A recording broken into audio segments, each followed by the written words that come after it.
ഇന്ന് ഞാൻ സംസാരിക്കാൻ പോകുന്നത് ഡ്രൈ സോക്കറ്റ് എന്താന്നുള്ളതാണ്.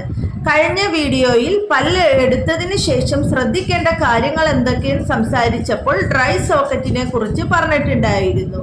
അപ്പോൾ ഈ ഡ്രൈ സോക്കറ്റ് എന്ന് പറഞ്ഞിട്ടുണ്ടെങ്കിൽ നമ്മൾ പൊതുവെ പല്ലെടുത്ത് കഴിഞ്ഞിട്ടുണ്ടെങ്കിൽ നമ്മുടെ വേദന കുറഞ്ഞാണ് വരുന്നത്.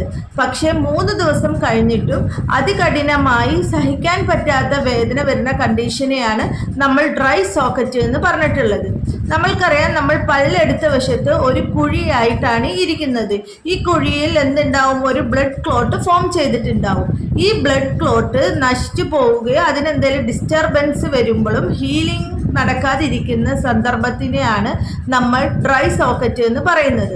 അതുകൊണ്ടാണ് നിങ്ങൾ പല്ല് എടുത്തതിന് ശേഷം നിങ്ങളുടെ ദന്ത ഡോക്ടർ നിങ്ങളോട് പറയും, അവിടെ ശക്തമായി വാ കഴുകിക്കളയരുത്, നിങ്ങൾ തുപ്പി ഇരിക്കരുത്, നിങ്ങൾ സ്ട്രോ ഇട്ട് കുടിക്കരുത്. കാരണം ഇതൊക്കെ പറയുന്നത് ഈ ബ്ലഡ് ക്ലോട്ടിന് ഡിസ്റ്റർബൻസ് ഉണ്ടാവാതിരിക്കാൻ വേണ്ടിയിട്ടാണ്.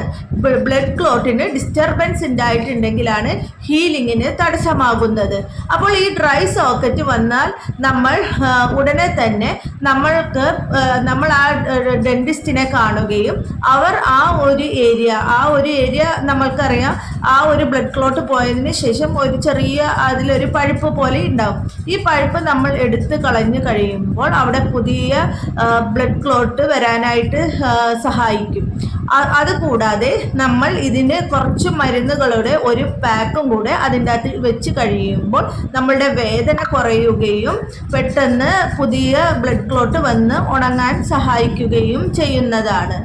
അതുകൊണ്ട് നിങ്ങൾ കഴിയുന്നതും പല്ലെടുക്കുന്ന സമയത്ത് ഡോക്ടർ പറയുന്ന നിർദ്ദേശങ്ങൾ പാലിക്കേണ്ടതാണ്.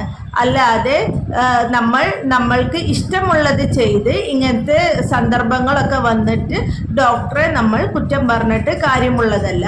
ഇനിയും അഥവാ ഇങ്ങനെ സംഭവിച്ചിട്ടുണ്ടെന്നുണ്ടെങ്കിലും നിങ്ങൾക്ക് ഡോക്ടറുടെ അടുത്ത് വന്നിട്ടുണ്ടെങ്കിൽ ഇത് സിമ്പിളായി പരിഹരിക്കാവുന്നതാണ്.